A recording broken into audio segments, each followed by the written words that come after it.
Halo, perkenalkan nama saya Romualdus Wilhelmus Magasango, NIM 3111960 semester 4, Program Studi Ekonomi Pembangunan, Universitas Katolik Widya Mandira Kupang. Kali ini saya akan memaparkan materi tentang monitoring aktivitas ekonomi secara makro. Sebelum masuk ke pokok pembahasan pertama, saya akan menjelaskan apa itu ekonomi makro. Ekonomi makro adalah studi tentang ekonomi secara keseluruhan. Ekonomi makro sering digunakan untuk menganalisa dan merancang target-target kebijaksanaan yang berhubungan dengan pertumbuhan ekonomi, inflasi, tenaga kerja, dan keseimbangan neraca pembayaran yang berkesinambungan. Kita masuk ke pokok pembahasan pertama, variabel ekonomi untuk mengukur jumlah. Ada dua variabel untuk mengukur jumlah, yaitu yang pertama persediaan, jumlah yang diukur pada titik waktu tertentu. Contohnya, barang dagangan yang dibeli oleh pengecer untuk dijual kembali, pengadaan tanah dan properti lainnya untuk dijual kembali dalam kurun waktu tertentu. Yang kedua, aliran, jumlah yang diukur per unit waktu. Pokok pembahasan kedua, beberapa definisi yang digunakan dalam aktivitas ekonomi makro. Yang pertama, pendapatan, total pembayaran yang diterima oleh faktor pemilik produksi. Yang kedua, pengeluaran, dana untuk pembelian barang dan jasa. Yang ketiga, produksi, total nilai barang akhir dan jasa yang dihasilkan. Pokok pembahasan ketiga, siklus aliran pendapatan dan pengeluaran. Pertama, perekonomian sederhana merupakan perekonomian dengan sistem sederhana yang hanya melibatkan rumah tangga konsumen atau RTK dan rumah tangga produsen atau RTP. Pelaku ekonomi berperan sebagai konsumen dan produsen.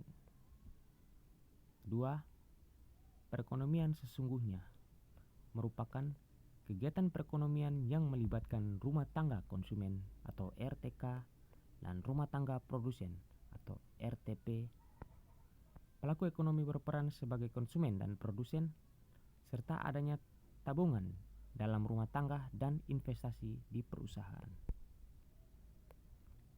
3. Aliran dalam perekonomian tiga sektor. Perekonomian tiga sektor adalah perekonomian yang terdiri dari sektor-sektor rumah tangga, perusahaan, dan pemerintah. Yang keempat, aliran dalam perekonomian empat sektor atau biasa disebut perekonomian terbuka. Terdapat empat sektor pelaku ekonomi, yaitu sektor rumah tangga, sektor perusahaan, sektor pemerintah, dan sektor luar negeri. Oleh karena itu, dalam ekonomi makro permintaan, ekspor dianggap tetap. Pokok pembahasan keempat, pengukuran aktivitas ekonomi secara makro. Pertama, pengukuran perkembangan perekonomian GDP adalah jumlah nilai pasar barang dan jasa yang dihasilkan oleh penduduk dalam wilayah dan periode tertentu. Berikut ini adalah 3 pendekatan GDP. Yang pertama, pendekatan pengeluaran adalah jumlah total pengeluaran penduduk suatu wilayah selama periode tertentu. Yang kedua, pendekatan pendapatan adalah jumlah pendapatan yang diterima oleh masyarakat suatu wilayah selama periode tertentu. Yang ketiga, pendekatan produksi adalah jumlah semua nilai produk akhir yang dihasilkan penduduk suatu wilayah selama periode tertentu. Yang kelima, neraca nasional. Neraca adalah pernyataan tentang apa yang dimiliki dan hutang atau daftar aset dan kewajiban.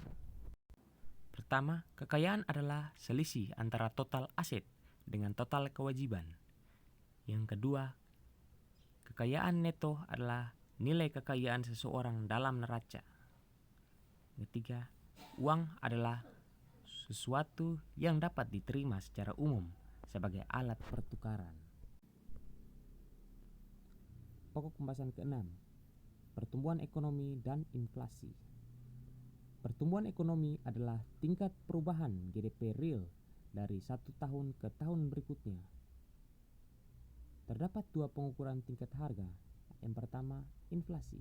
Inflasi adalah suatu proses meningkatkan harga-harga secara umum dan terus-menerus dari satu tahun ke tahun berikutnya. Yang kedua, indeks. Indeks harga konsumen yaitu perbandingan harga relatif sekelompok barang dan jasa terdapat sekelompok barang dan jasa pada tahun dasar.